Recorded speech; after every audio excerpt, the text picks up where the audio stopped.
What's up guys, Nathan here. Today I'm going to be talking about IQ and the bell curve and how those things are significant, what role they've sort of played in my life lately. So I was talking to a friend of mine recently, like the smartest guy I know, really intelligent, and I asked if he had taken an IQ test before, and he told me that he scored somewhere around 120. Now keep in mind, like, I go to Georgia Tech. Most of the people I interact with are incredibly smart, and he's the smartest from among them easily, by far. So I found that significant to me, and I'll show you guys why. So IQ is a normalized score, which means that your speed and accuracy of your answers is compared against everyone else's, or a normal set of speed and accuracy of answers in order to get your score. So your score is sort of arbitrary. While it does have to do with your speed and accuracy of answers, it's not like a 100 on a normal test where you answer 100% of questions correctly and get a 100. If you answered all of the IQ questions correctly and really quickly, it would mean that you were a genius, essentially. Because of this, your IQ score denotes where you rank among other people, specifically against the average. So the average IQ score is 100. It's actually the average as well as the median and the mode. Median is the middle set, or the middle number in a set of numbers, and mode is the most frequently occurring number in a set of numbers. So its mean, median, and mode is 100, and the standard deviation is 15. Now the distribution looks like this, and I'll refer back to this at a few different times. So it's a perfect bell curve, right? And 15 points on either side of 100, 85 and 115. 34% of people fall into that category on either side. So 68% of people fall in the middle 15, between 85 and 115. But towards the edges is where it gets interesting, because this is where you have people who may not be able to fold paper to fit an envelope. That's a real example.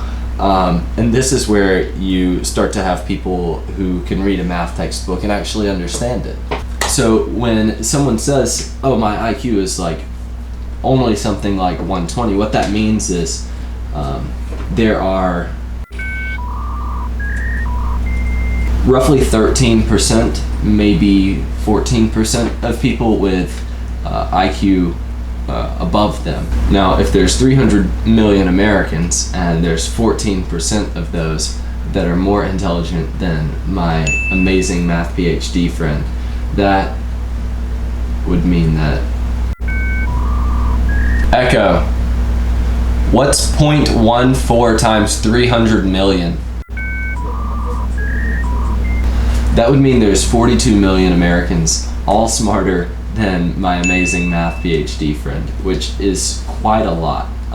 And that's what made me think of this to begin with. I can't really imagine, a set of 5 people smarter than my amazing friend, much less 14 million, 42 million. 42.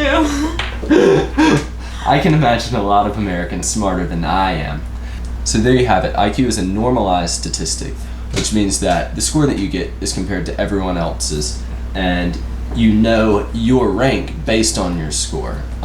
So if you get something like 130, there's only 2.2% of people with a higher IQ score than yours. That means that you're in the top 97%.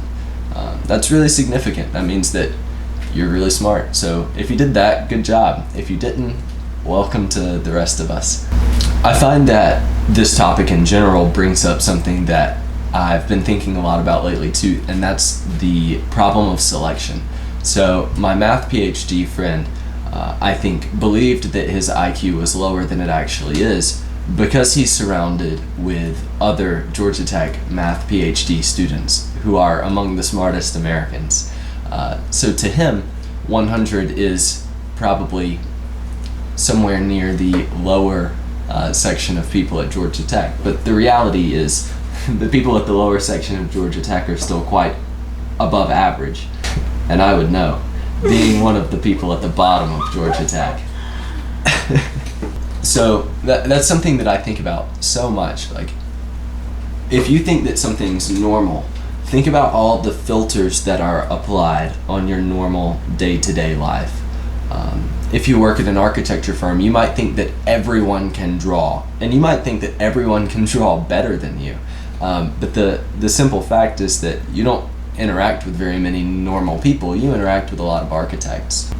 When you are in school to become an investor, you interact with a lot of people with experience in investing, and comparing yourself to your professors is not exactly going to be helpful regardless. So keep in mind that if you want to get a good sense of how you're doing, you really need to find a baseline that makes sense, not one that makes you feel terrible about yourself.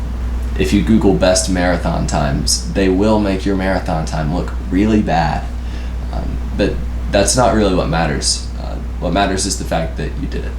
So when you're examining something in your normal life and you think, this is normal, make sure that normal is normal, and normal isn't something that you're selecting really highly for.